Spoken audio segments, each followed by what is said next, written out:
반가워요. 무슨 일로 이곳을 찾아왔나요? 너무 무서워할 필요 없답니다. 하고 싶은 말이 있다면 선생님한테만 말해주세요. 아, 비밀은 꼭 지켜줄게요. 친구는 무리한 부탁을 받아도 들어주는 성격이 고민이군요. 괜찮아요. 선생님이 도와줄게요. 우선 몇 가지 질문을 할 건데 솔직하게 말해줄 수 있죠? 친구들의 부탁을 거절하면 사이가 나빠질까봐 걱정한 적이 있나요? 부탁을 받으면 모두 들어줘야 한다고 생각한 적이 있나요? 친구들이 나에게 언제 부탁할지 몰라 부담스러웠던 적이 있나요? 선생님이 보기에 우리 친구는 문간에 발들여놓기 현상을 경험하고 있는 것 같아요. 이 현상은 작은 부탁이나 행동에 동의하게 되면 그 이후부터는 더 큰 부탁이나 행동에도 동의하게 되는 것을 말해요. 처음은 작은 부탁이나 약속이기 때문에 흔쾌히 받아들이지만 이후 태도나 행동을 계속 바꾸면서 부담이 되는 부탁이어도 받아들일 의무감을 느끼게 되죠. 처음에는 사소한 부탁이기에 받아들였지만 이후 부담이 되는 부탁이더라도 요구한 사람과의 관계, 유대감을 위해 무리해서라도 부탁을 들어주게 된답니다. 아, 미안해요. 무슨 말인지 잘 모르겠죠? 선생님이 전래동화 해와 달이 된 오누이를 읽으면서 다시 설명해 줄게요. 깊은 산골에 오누이와 어머니가 함께 살고 있었어요. 어느 날 어머니는 일을 마치고 남은 떡을 챙겨 집으로 가고 있었죠. 그때 갑자기 호랑이가 나타나 말했어요. 떡 하나 주면 안 잡아먹지. 어머니는 목숨 대신 떡쯤이야 생각하고 전부 주었죠. 호랑이랑 헤어진 어머니는 다행이라고 생각했어요. 하지만 다음 곡에서도 호랑이가 나타나 어머니의 옷을 뺏어갔고 마지막 곡에선 결국 어머니를 잡아먹었답니다. 그러고도 배가 고팠던 호랑이는 집에 아이들을 잡아먹기 위해 어머니의 옷을 입은 채 찾아갔지만 오누이는 도망쳤어요. 호랑이는 어머니의 흉내를 내며 쫓아갔죠. 도망친 오누이는 밧줄을 타고 해와 달이 됐어요. 호랑이는 오누이를 따라하려다 썩은 밧줄을 잡아 결국 목숨을 잃었다는 이야기랍니다. 호랑이의 부탁을 들어준 어머니의 얘기를 들어보니 어떤가요? 마음이 아픈 이야기지만 떡이라는 작은 부탁부터 목숨이라는 큰 부탁까지 어머니는 거절하지 못했어요. 마치 부탁을 거절하기 힘든 친구의 모습과 비슷하죠. 그렇다면 이제 선생님과 함께 치료해볼까요? 첫 번째로 경계선을 설정해보는 거예요. 어떤 부탁까지 들어줄지 스스로 경계를 정확하게 설정해야 무리한 부탁을 구분하고 거절할 수 있어요. 두 번째로 때때로 단호한 태도를 보여야 해요. 설정했던 경계에서 벗어난 부탁은 분명하게 거절해야 하죠. 이는 상대방에게 자신의 부담이 되는 부분을 알릴 수 있답니다. 세 번째로 대화를 전환하는 법을 배워보는 거예요. 분명히 거절하기 힘든 부탁도 있을 거예요. 그럴 땐 주제를 바꿔보는 건 어떨까요? 거절 대신 피하는 것도 방법이 될 수 있어요.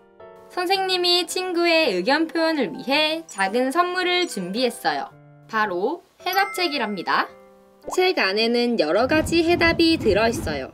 부탁을 받으면 이러한 해답이 기준점의 역할을 할 수 있죠. 상대방이 부탁했을 때 이것을 받아들일지 말지 고민이 될 수 있죠. 그럴 때는 해답책을 열어보는 거예요. 그럼 직접 사용해볼까요? 사용법은 간단해요. 만약 상대방이 역과 같은 질문을 했어요. 친구가 받아들이긴 힘든 부탁이죠. 그렇다면 책을 열어볼까요? 책에서 무리하지 말라는 대답이 나왔네요.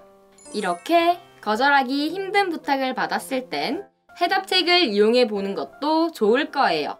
선생님이 알려준 대로 노력해 볼 수 있겠죠?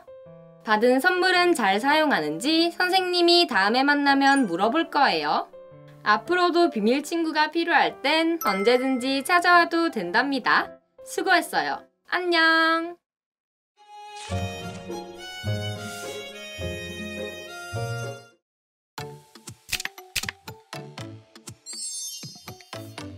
안녕하세요. 동아리에 반한 여자 김유아입니다.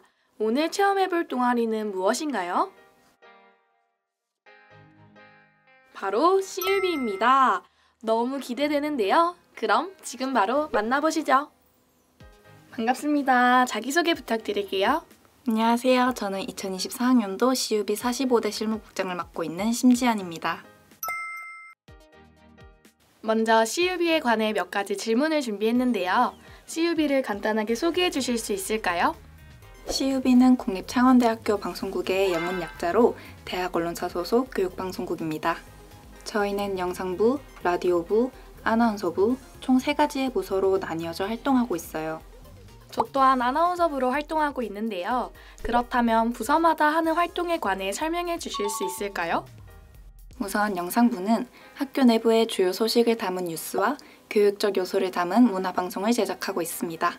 라디오부는 교내뿐만 아니라 교외의 소식을 다양하게 전달하는 CUB 뉴스, 음악, 시사 등 다양한 주제를 담은 방송을 실시간으로 송출한답니다. 그리고 아나운서부는 영상, 라디오에 정해진 컨셉트에 맞춰 출연 및 연기를 하죠. 아, 그렇군요. 새롭게 들어오는 국원들은 어떤 부서를 선택해야 할지 고민이 많이 될 것 같아요. 그렇다면 CUB에 들어오기 위해서는 어떻게 해야 하나요? 저희는 1차 서류 심사 후 2차 면접을 통해 국원에 모집하고 있답니다. 관련 전공자뿐만 아니라 방송 제작에 열정적이고 성실하게 활동할 사람을 우선적으로 뽑고 있어요. 국장님의 얘기를 들으니 저도 작년 CUB에 들어오기 위해 면접을 봤던 기억이 새록새록 떠오르네요. 그렇다면 국장님이 생각하시는 CUB의 매력은 무엇인가요? 평소에 이런 주제로 방송을 만들면 재밌지 않을까라는 생각을 많이 했어요. 그렇게 떠오른 아이디어들을 직접 방송을 통해 펼칠 수 있다는 점이 가장 큰 매력이라고 생각합니다. 국장님의 얘기를 들으니 CUB의 매력이 정말 다양한 것 같은데요. 혹시 CUB 활동을 하며 기억에 남는 에피소드가 있을까요? 아무래도 라디오 생방송 중에 생긴 에피소드가 가장 기억에 남는 것 같은데요. 생방송 도중 음향을 확인하는 프로그램이 꺼진 적 있어요.